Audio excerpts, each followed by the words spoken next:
Hi everyone, welcome back to my channel.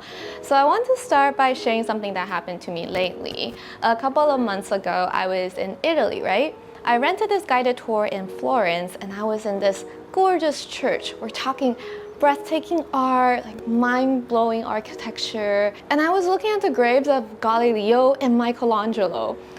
They were sitting across from each other, across the hallway, facing each other. And then I was thinking, oh my God, if you were gonna be roommates or neighbors for the rest of eternity, I really hope that they got along well. And then I spotted some benches in the middle of the church. I had been walking all day at that point, so I decided to sit down, take a break. As I was resting, I took out my phone and started scrolling through Instagram mindlessly. I couldn't even tell you what I saw at that time. I was probably just tapping through some of my friends' stories and liking some random cat videos online. I right now have no recollection. For who knows how long, I snapped out of it and realized that I was at Santa Croce and I was glued to my phone. And I don't know if you can relate, but I always catch myself when I don't have anything to focus on, I would just end up on my phone. Look at these beautiful tomb sculptures. I learned through the audio tour that these female figures represent painting, sculpture, and architecture in Michelangelo's life. That's really interesting, right? But it's like my brain was constantly craving more stimuli, and somehow these timeless sculptures just weren't enough, and I had to watch some silly hamster running on a wheel video with TikTok music in the background. 如果你喜欢这种透过日常英文聊天来学习的影片，其实还有其他更加系统化、有架构的学习方式哦。我自己研发跟编写了3个线上课程：聊天术、听力术跟流行语库。那今天开始一直到下周日都有8折的优惠哦！哇，超级久没有做优惠了，上次是去年的12月。首先聊天术是最实用的英文口说课程，我会教你应对13种生活情境，教你表达正面还有负面的情绪，也会教你听不懂的时候还是可以顺利圆场的技巧哦，达成用英文自信跟外国人沟通的目标。那听力术呢，是我知道的唯一一套系统化训练英文听力的课程哦，不会告诉你只要多听就好，我会用真实的影剧片段来教你音听技巧，让你听不懂的时候呢，也能够猜出意思哦，还会教你理解英、澳、印度等12国不一样的口音。那流行语库呢，是我跟哥伦布一起制作的，会教你近10年来最红的超过250个英文俚语，让你能够更了解西方的政治还有文化，还能够用更道地的说法拉近跟英文母语者的距离哦。那以上3个课程呢，都是终身无限次观看，聊天术跟听力术呢，还有精美的讲义可以下载，所以快点点击资讯栏的连结，看看课程页面吧。So after realizing the irony of the situation, and as you can probably tell from the title of this video, I did manage to overcome my phone addiction. Well, to some extent at least. So today I want to share with you, first of all, how exactly did I do it, how to stay connected with friends but still cut down on screen time. So second, I'll also want to talk about what changed in my life after I quit mindlessly scrolling on my phone. Honestly, the changes weren't as positive as I expected. And in the end, I'll talk about what it means for me in the future, and I'll share everything with you today, and I've marked the chapters on the timeline so you can skip to the part that you're interested in. And if you want a handout of all the words marked down in the subtitles, go to lily.english.cool and you can get a handout. So let's dive into it. My approach worked out really well for me. So I deleted the app from my phone, but I kept the PC version. So you can actually access Instagram on your computer. The catch is that you can't post anything, but you can still see all the posts, stories, and you can also send messages. So this way, I can still stay in a loop without getting sucked into the endless scrolling. If something's really urgent, I'll just tell my friends to text me instead of messaging me on Instagram. I would say that the only downside is that I can't post anything that easily anymore, including sharing Instagram stories. Speaking of which, let me show you what I painted last week. This is my version, my interpretation of the Monet haystacks. It's so pretty, right? But the internet wasn't able to see it because I don't have Instagram on my phone anymore. I sent it to 哥伦布, but I got ignored, so that's that. As for other social media stuff, I've never really had Facebook or Threads on my phone to begin with. It has always been a PC thing for me. But YouTube for me is more like work and also a podcast platform. I use it more to learn about things than for entertainment. So I wouldn't count YouTube as a mindless scrolling social media app. So if you're like me, you need social media still for work or for connecting with friends, or you just don't feel like going cold turkey, yeah, using the PC version might help you too. So it's been a month-ish, almost two, after I implemented this strategy, and I want to talk about what changed. You know how people, when they quit drinking or smoking or any type of addiction, many of them would say that, oh, it changed my life, like my life is so much better now. Well, for me, it just wasn't quite like that. So did the scrolling leave me mentally drained, overwhelmed by information and envious of other people's curated lives? Of course it did. But did cutting out that scrolling fix all of the dread, the overwhelm, and the envy in my life? I can say the answer is definitely no.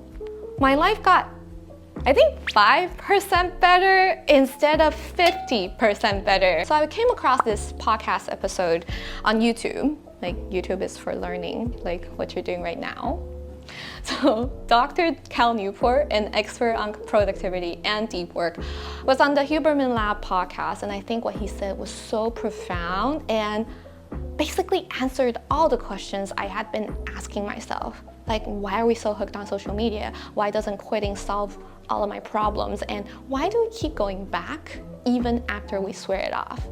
So here's what he said. It's a little bit long, but it's really worth hearing. I think for a lot of people, it's papering over the void, right? You have this void in your life because there's unmet potential, unmet interest, living in misalignment with the things you care about, right? I mean, a lot of people, this is the classic sort of catastrophe of life, right? Social media, and before this, it was other things, right? There's other intoxicants or other sorts of distractions. It's a way for some people of essentially putting a screen over that like gaping void. And it like just makes it bearable enough that you can kind of go on with life. And so it is true, if you just rip it out, you see the void. And that's really difficult, right? All types of addiction happen because we're walking around this world with this void inside of us. We've got all this unrealized potential, interests that we're not pursuing, and we're living out of sync with what we really want. But figuring out our passion, our potential, discovering our interests, or just even knowing what we want, that takes a ton of work. Sometimes even if we put in the work, put in the effort, life just isn't that easy. We're looking at low wages, high interest rates, and insane housing prices. Like, it feels so hard. Like no matter how much effort, time you put in, it's just disappearing into thin air. So might as well watch some silly hamsters running on a wheel, right? Because that's us. We're like hamsters running on a wheel. Can't escape that rat race. Like Dr. Newport said, we slap that piece of paper over the void. Back in the days, it was drugs and alcohol. It's hard to obtain drugs. You at least need to be 18 to buy alcohol. But right now, it's phone addiction, it's social media, things that Gen Z and Gen Alpha are born into. So even if we decide to detox and like rip off that paper covering the void, if the emptiness is still there, we're still going to stick that paper back on. And that's maybe why we go on these social media breaks, these detox periods, but still end up right back to the mindless scrolling as if rehab never happened. And I think the biggest takeaway is this: beating a phone addiction, that is really tough. Like, you go on YouTube, there's so many people sharing their experience because everyone knows it's hard. But even if it's hard, it only makes our life 5% better. The real job, the thing that's going to really make a difference, is figuring out why. Like, why are we addicted in the first place? What's missing in my life that makes me want to pick up my phone whenever there's nothing to focus on? Like, finding that missing piece, that's how we can really level up by 50% or even 500%. So what's next after this revelation? Well, I've learned two things. First of all, instead of beating myself up and slapping that addiction label onto myself, I'm trying to be more curious. Curious about why I'm reaching for my phone. Remember I told you about how I was in Santa Croce and I was liking cat videos on my phone? I felt pretty embarrassed that I was pulling out my phone there, and I thought I needed to fix this problem. But you know what? The problem probably isn't the act of scrolling. The problem isn't that I'm having some sort of attention deficit, or I can't appreciate art, or that I'm glued to my phone 24/7. That is just not true. It's only showing that maybe I'm not as interested in art history as I thought. The thing is, when I'm painting, I can go for hours without even looking at my phone. My phone doesn't exist when I paint, when I do things that I truly want to spend time on. So maybe instead of learning about art, I'm just more interested in creating art. But instead of treating my scrolling like some terrible habit that I need to eradicate, well, it kind of is, but I'm trying to approach it with more curiosity. Like I'm using it as a clue to figure out what really grabs my attention and what aligns with how I really want to spend my time. So it's like, instead of saying, oh, I'm so addicted to my phone, this is so embarrassing, this needs to change, I can ask myself, why? Like, why am I reaching for my phone right now in this moment? And I think that is a very big mindset shift. Second thing I've learned is that old school communication is pretty cool. Well, I couldn't really say that using WhatsApp or iMessage is called old school, but I mean, there's a lot less distraction and I could really focus on the conversation, and I'm more mindful of what to say and when to say anything. And it also got me to rethink how I communicate with you. Yeah, my social media audience. The most old school way of communicating online is through email. And I'm so glad that I already have a weekly email that more than 150,000 of you subscribe to. That's crazy. And I send one English learning newsletter every Monday at 10 a.m. And I honestly love this old school way of communicating. I've even thought about ramping it up and sending more emails. I don't know, I'm still like trying to wrap my head around it. So if you want to communicate with me in an old school way, please sign up for my email list. The link is going to be in the description. Before we wrap up, I want to share this quote that really hit home for me. It's also from Dr. Huberman on the Huberman Lab podcast. It is one of my favorite podcasts. So he said, addiction is a progressive narrowing of the things that bring you pleasure. Happiness is a progressive expansion of the things that bring you pleasure. The former emerges passively and the latter takes work. Now, I know that addiction sounds like a really heavy word, but it's really about finding yourself overly obsessed with something that might not be that healthy for you. And suddenly you have this tunnel vision, everything else in life just seems meh. That's probably addiction sneaking up. On the flip side, happiness is all about expanding what brings you joy. But just like the word expansion, expanding, indicates, it's not just something that happens to us. It's not a passive state.